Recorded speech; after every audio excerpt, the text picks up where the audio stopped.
Welcome to Wayne's Old Time Radio Page channel. I'm Wayne, your host. These programs are brought to you by support of our listeners. You can give your support at Patreon or PayPal, either one. There's clickable links in the description below. Thanks for your support and enjoy the shows. The challenge of the Yukon. Oh, King, and you husky!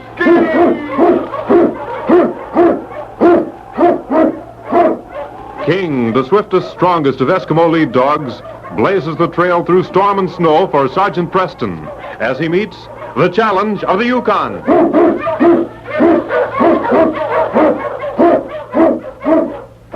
Sgt Preston was typical of the small band of Northwest Mounted Police who preserved law and order in the Yukon during the gold rush of '98. That was the year that brought over 50,000 men swarming into the Klondike region, and the greed for gold led to frequent violence and bloodshed. But in spite of the odds against them, the force preserved a splendid record in maintaining the right. The challenge of the North was answered, and justice ruled triumphant.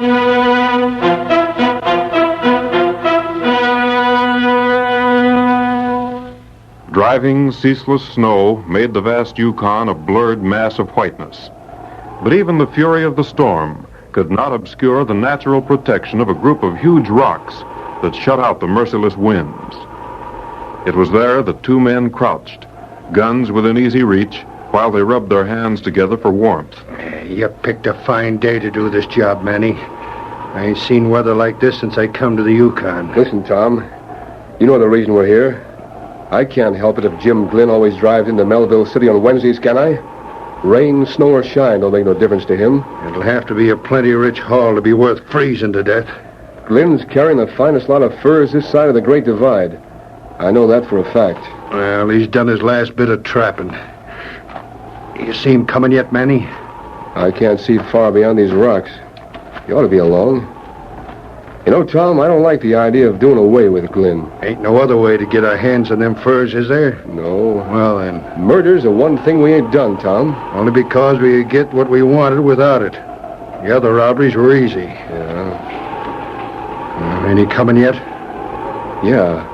I think that's a sled along there, but it's too far away to be sure. Yeah, wait a minute. Let me see. Ever since you had that touch of snow blindness, you can't tell a man from a grizzly at 30 feet. I think he's coming, Manny. Yeah. We'll wait till he's alongside of these rocks, then And we'll open up on him, huh? That's the idea.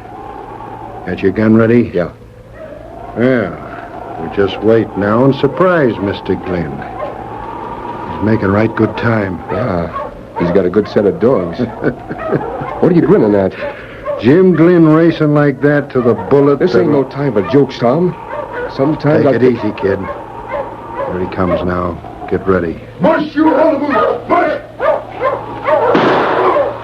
That did it. Come on, Tom. Let's get those furs and get out of here. Watch out for that lead dog there, Manny. He's loose. All right. But I want to get these furs on the wire sled. Look out, Manny. He's going to jump.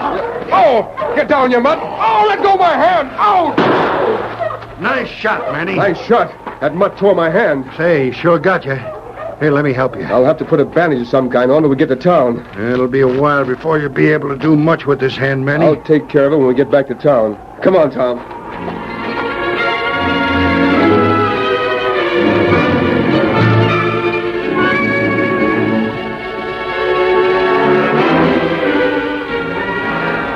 The snow covered tracks almost as soon as they were made, so Sgt Preston, heading for Melville City, had no way of knowing that he was trailing a murdered man. But as they neared the rocks, the great dog King sensed death in the air. What is it, King, huh? All right, fella, you lead the way. Ho, you huskies. Ho, boys. Why, King, there's nothing but snow. Nuzzling around this snow won't get... King, there's a body here. So this is why you... Why, it's Jim Glynn. He must have been... But why? Shot through the heart. And his dog. So they killed the dog, too. And no wonder you were excited, boy. He's following tracks over to those rocks.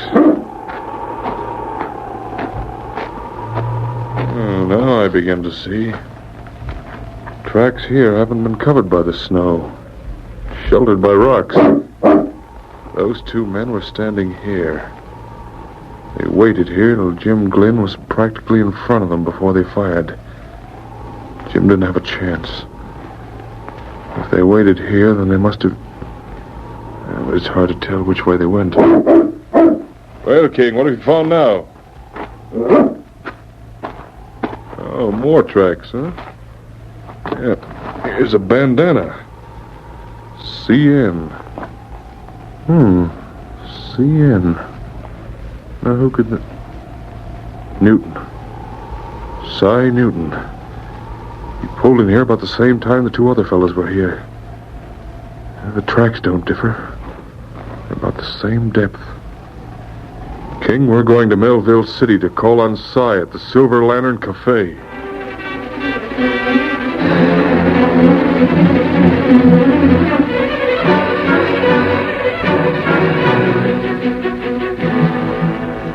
Cy Newton sat at the table in a back room of the Silver Lantern Cafe, resting his head on his hands. In spite of the fact that it was early afternoon, the sun had already gone down. The glimmer of the dingy light thrown from the sputtering oil lamp showed where Cy's Mackinaw lay in a corner of the room, wet with melted snow. Oh, Cy.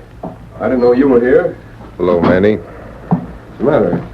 You look like you got something on your mind. I have. Well, what is it?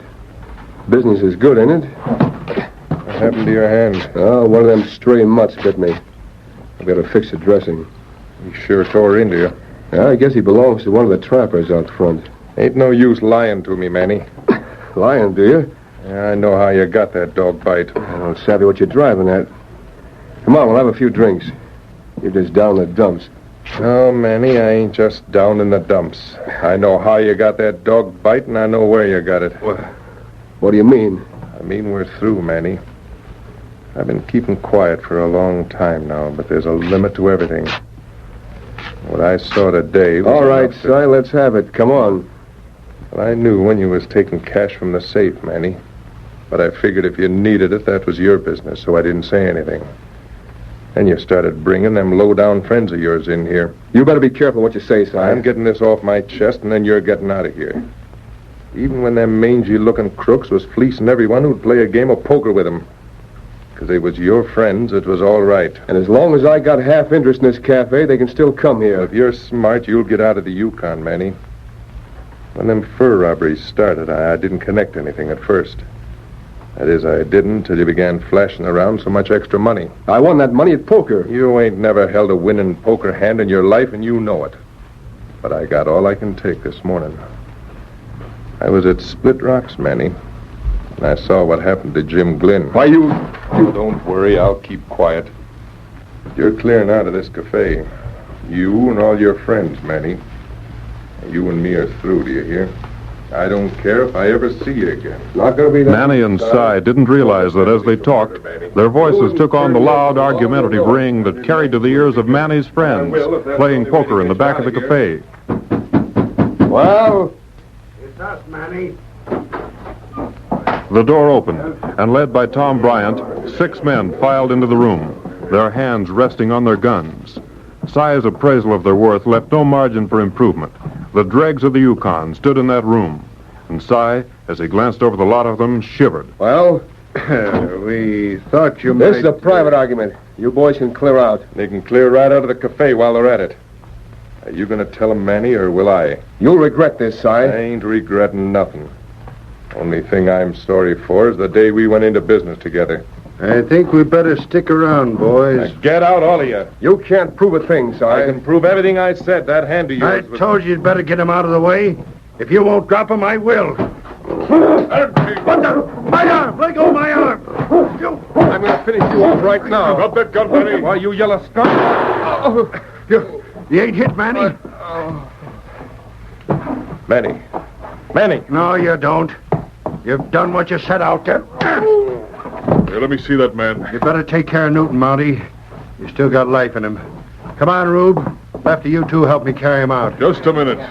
All right, boys, come on.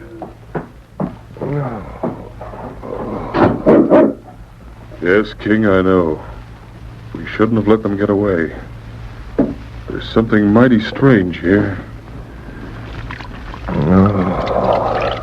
I think this might be the best way to get to the bottom of it. Oh, my head. It'll be all right, Si. Got a nasty bump there. You saw it all, Sgt Preston. No, Si, I didn't see it all. I saw Manny draw his gun. Next thing I knew, you'd fired, and Bryant rushed up to Manny before he fell. Oh, I did it all right. I killed him, Sergeant. Now listen, Si. I want you to tell me exactly what happened. From the beginning.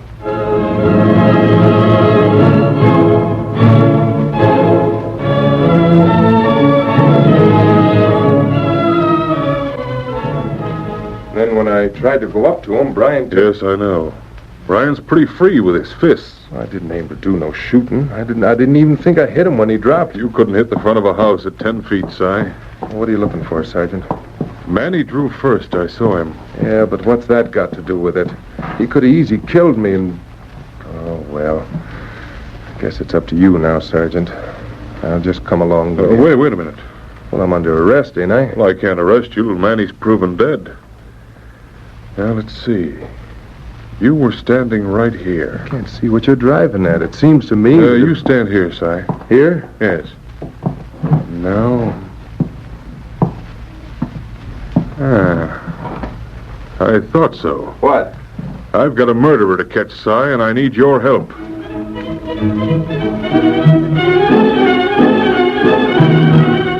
A rumor spread through Melville City like wildfire. As one man told another, the story gained importance. Soon even the most incredulous of the miners were repeating the news. Sgt Preston brought Jim Glynn into Melville City on his sled. Jim, badly wounded, was being cared for in a room at the Silver Lantern, and Si was held in jail. Will he be able to name the men who robbed him, Sergeant? If Jim Glynn is able to speak, he'll undoubtedly name the man who tried to murder him.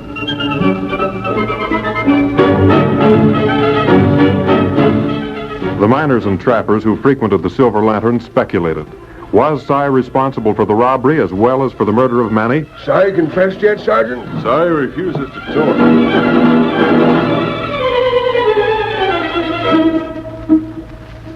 Did you hear the news, Manny? Yeah. Preston's waiting for Jim Glynn to talk. Wonder if Glynn saw us. We can't take no chances. He might have had a good long look at us while we was loading our sled. What do you aim to do? We'll make sure he don't talk.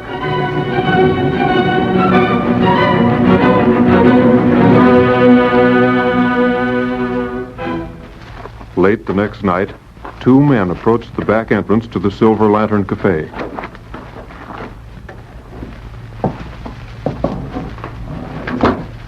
Lucky you had that key, Manny. Yeah. Si ain't been around to change the lock. Can't change much when you're in jail. Come on, let's get this over with. I don't know why you're so dead set in making sure you get him this time. You ain't got a thing to worry about. As far as everybody knows, you're dead. But if Glynn talks, I'll be the one to be jailed for that shooting. That Mountie hadn't picked him up. Come on. He ought to be in this room. He's sleeping. You'll never know what hit him. Go on. Let him have it before he wakes up. You're covered. Drop that gun, Bryant. Preston! Reckon I can get up now, eh, Sergeant? Yes, Si. You can help tie your ghost friend here. So you're very much alive, Manny. I thought... You believe that story about Jim Glynn being still alive, didn't you? You brought him in on your sled. We brought Jim's body to Melville City. Then Si told the barkeep we'd use the back room here for Jim till he recovered. We've been tricked. You ain't been tricked any worse than you tried to trick me, you low-down skunks. I'd have hung for killing you, Manny. You're under arrest, both of you. You'll have to get me first, Mountie. I'll shoot, Manny. Let go! All right, now shoot, Mountie. If you do, you'll hit Si. Go on, Sergeant, shoot! Yeah, shoot. I'm getting out of here, see? I'm using Si for a shield. Had him, King. Get him, boy. Oh, my hand! Let go of my hand! Here, Si, you keep this gun on Bryant. All right, King. Oh. That's the second dog to catch your left hand, isn't it, Manny? You're under arrest. Yes, King, the case is closed.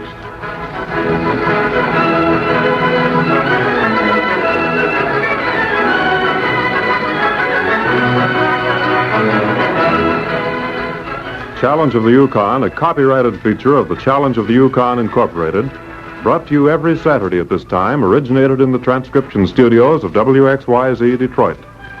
The characters and events in tonight's drama were fictitious. Bill Morgan speaking. This is the Michigan Radio Network.